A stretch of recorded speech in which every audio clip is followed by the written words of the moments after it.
आज की कहानी है एक नवजात बच्ची कायनात की, जो किसी कूड़े के ढेर में पड़े पैने पत्थरों के बीच में पैदा हुई, जिसकी आंखें खुलने से पहले ही उसके शरीर को चींटियों ने खाना शुरू कर दिया। इतनी कठिनाइयों के बीच जब पहली बार उसकी आंखें खुली तो उसे प्यार से पुचकारती हुई अपनी माँ नजर आई। लेकिन शायद अपनी माँ के साथ खुशी खुशी रहना उसकी किस्मत को मंजूर नहीं था, या फिर यूं कहे कि उसकी किस्मत आसमान में बैठे भगवान नहीं बल्कि खुद को भगवान समझने वाला धरती पे बैठा इंसान लिख रहा था। 4 महीने की कायनात जब एक दिन अपनी माँ के लौटने का इंतजार कर रही थी, उसने अपनी ही गली में कुछ लोगों को एक छोटे से पिल्ले को बेरहमी से एक बोरी में भरते हुए देखा। डर के मारे कायनात अपने पास की दीवार की आड़ में छुप गई, लेकिन मासूम कायनात ने अपने पीछे से आते हुए आदमी को नहीं देखा था और कुछ ही पलों में वो भी एक बोरी में कैद थी। कायनात बहुत देर तक रोती और चिल्लाती रही। गली के वो इंसान अपनी बर्बरता की सारी हदें पार कर रहे थे। उन्होंने कायनात और उस पिल्ले की बोरी को एक खाली पड़े हुए प्लॉट में फेंक दिया। सांस न मिलने की वजह से उस पिल्ले की कुछ ही देर में मौत हो गई, लेकिन कायनात की किस्मत में शायद अभी और दर्द बाकी था। वो किसी तरह उस बोरी को काटकर बाहर तो आ गई, लेकिन उस सुनसान जगह पर उसकी आवाज भला कौन सुनता।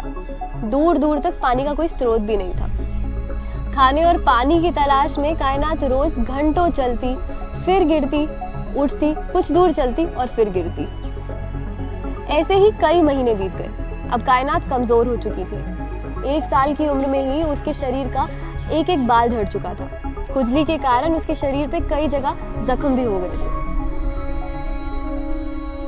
लेकिन कायनात ने अब शायद अपनी जिंदगी के दुखों का कोटा पूरा कर लिया था, इसीलिए एक दिन वहां से गुजरते हुए मीनाक्षी जी की नजर उस पर पड़ी और अगले ही पल कायनात पीपल फार्म में थी। कायनात को अपने पहले जैसे रंग रूप में लाना हमारी टीम के लिए एक बहुत बड़ा चैलेंज था, लेकिन कायनात के अंदर जो जीने का जज्बा था वो उसके घावों से कई ज्यादा बड़ा था। जितने समय में कायनात यहाँ पे ठीक हो रही थी, उतने समय में ब्रीडर्स ने लाखों कुत्तों को पैदा कराया और बेच दिया और लोगों ने उन्हें खरीदा भी, लेकिन कायनात को लेने कोई आगे नहीं आया। और फिर हमें कायनात को उन्हीं सड़कों पे वापस छोड़ना पड़ा जहाँ से वो आई थी।